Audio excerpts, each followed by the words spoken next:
Good morning. It is the last day of travel to get to Anacortes today. We're at Skagit Island.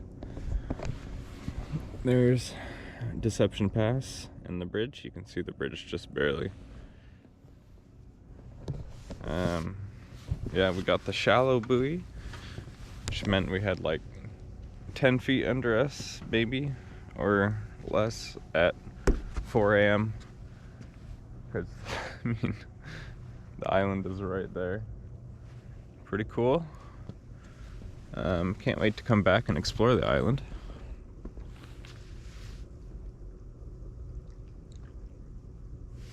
So we gotta get up and out of here. Gotta head a little bit south to hit the Swinomish at 8, or at after 8 sometime.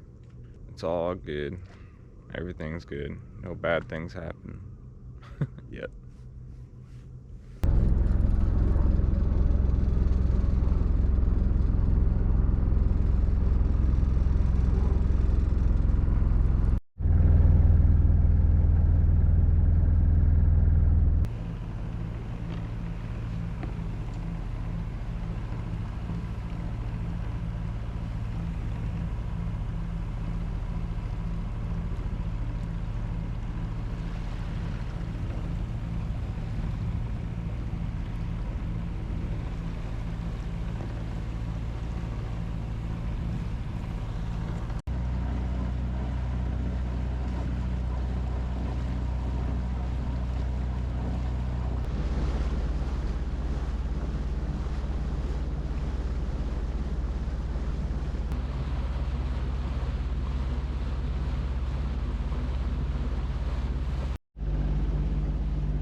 Alright, didn't take too long to get to the Swinomish. It's 8 a.m., which is right at the time I wanted to get here.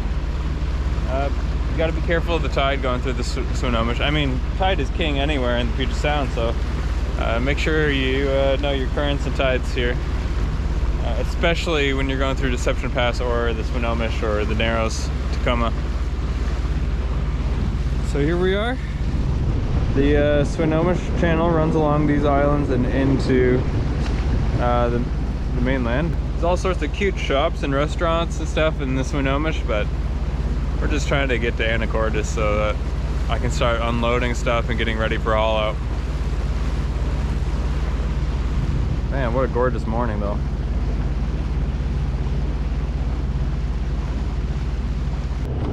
Alright, so as promised in every episode, I'm gonna tell you why we're not sailing. Alright, at least I could just show you. It's because the chain plates look like that. They're all rusted and bulgy and stuff, and we're delivering this boat to the dry dock in Anacortes so I can work on it and tear everything apart and put it back together and make it nice so that we could go offshore. So that's why we're motoring, not sailing.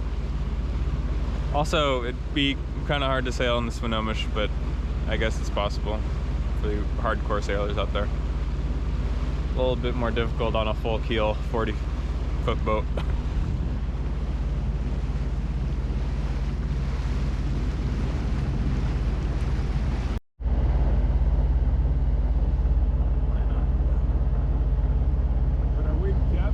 Okay, here's the first marker, and it's gonna start getting real shallow as we head in. Eek.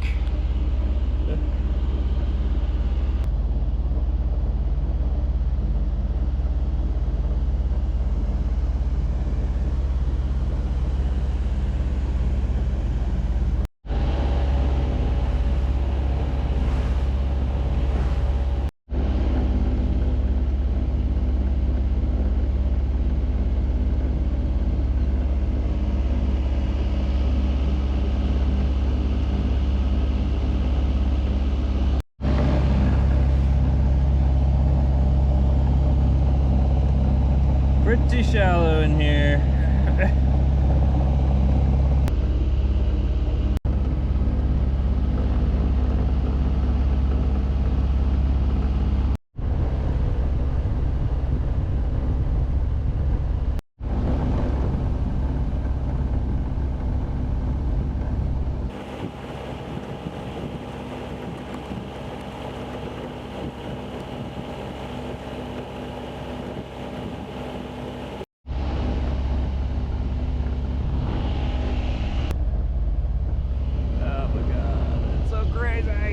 I hate it. I like Deception Pass better.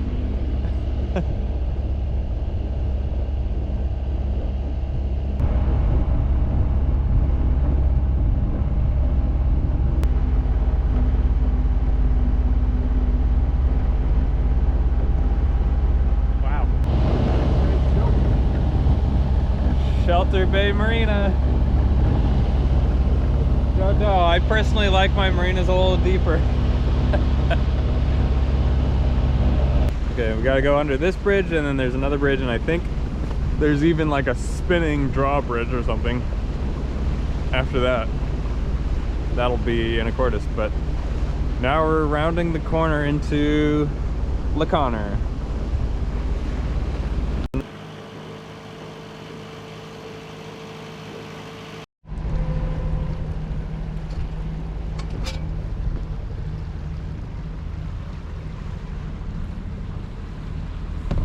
Heading into La Conner.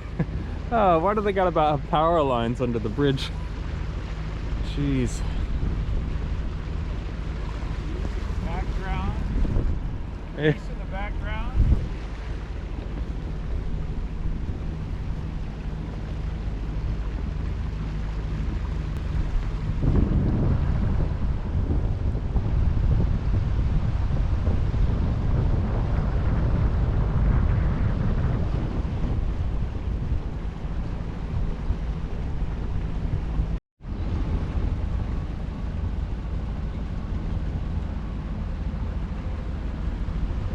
Wow.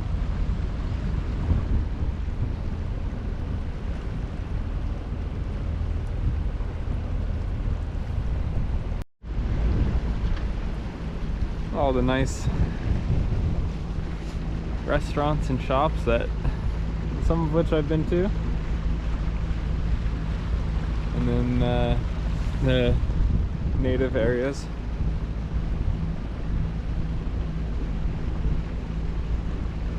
Wow.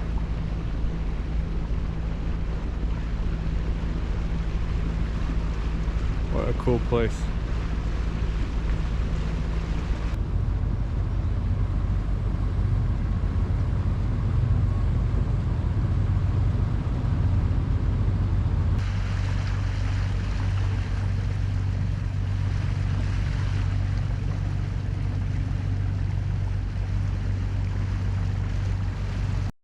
Really enjoying this 10 feet deep no wake zone, except for this guy who's gonna blast us.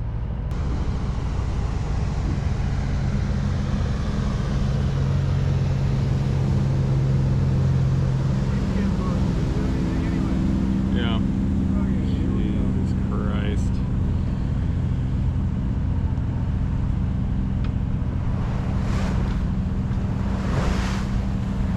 Yeah, I didn't feel it hit bottom, so jeez. Dog back there.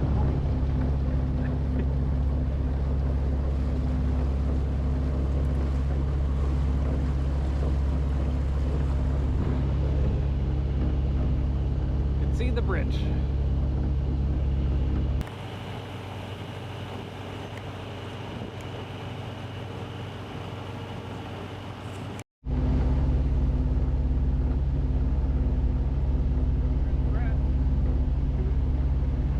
Seals.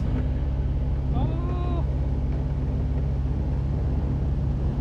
All right, we're coming up on the end of the Swinomish. You can see the bridge up there and the cars on it.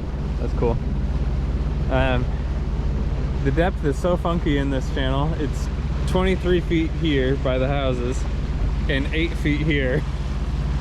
So it's not dredged very evenly. So if you're coming through here, make sure you have really, really good GPS maps, or you just stay in the middle generally. Thank goodness the engine works. I don't know, it would be real tough throwing the anchor, and God knows if we would stop in time before we hit the rocks in here. I'm gonna say it again, I like Deception Pass more than the Swinomish, because the engine only has to work for a little bit longer, and if you hit the slack tide, it's nothing.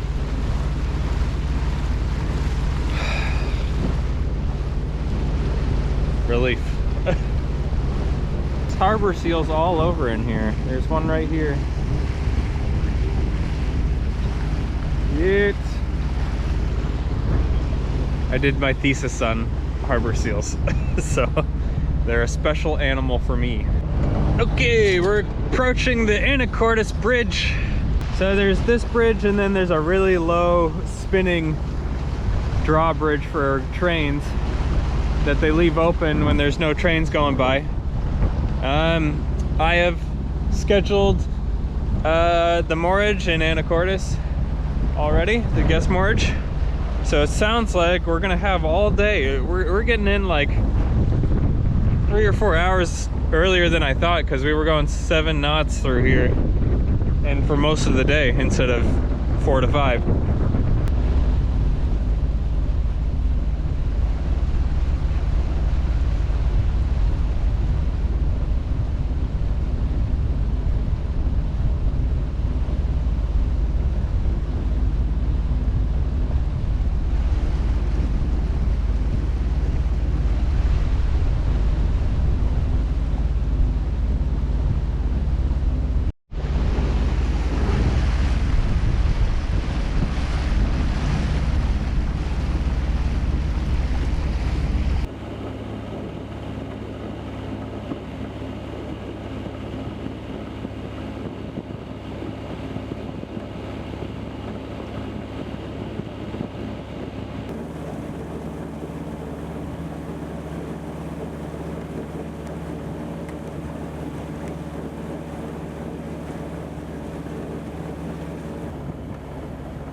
So we're almost through the Swinomish Channel. We just got to follow these markers out to basically where islands to the east of the San Juans are. So some optional spots that we could have gone are some of these islands behind me and anchored on the protected side. But there's plenty of guest moorage at Anacortes. And I kind of want to start unloading the boat before I haul it out, like that big heavy dinghy. It'd be really hard to get off if it was on stilts, if the boat was on stilts, and I don't know if they'd let me haul out with it already attached on already. Yeah, we're just about an hour out. We survived the Swinomish, thank goodness.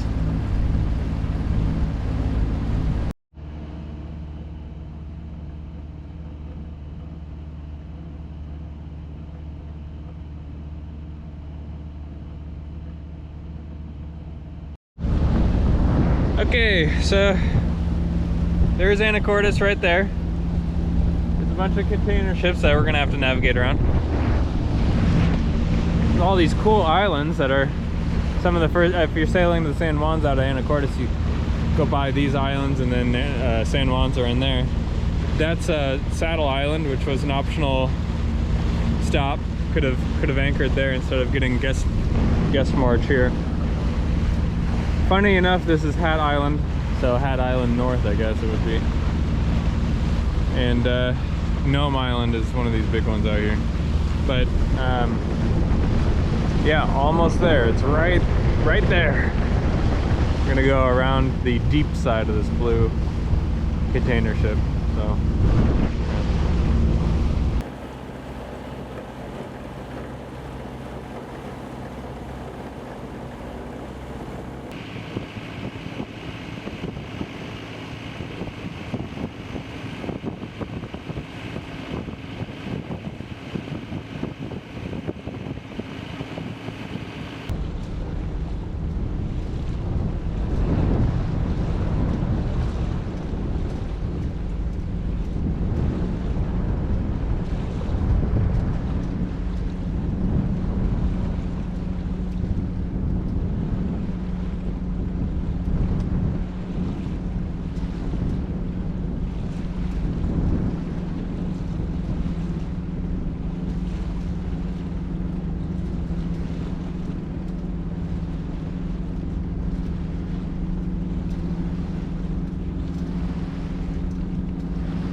we've arrived in Anacortes, and now we're gonna start getting things that I don't need for the haul out off the boat. We're all secure, and the haul out is just down the bay that way, so feeling pretty good about it. Perfect.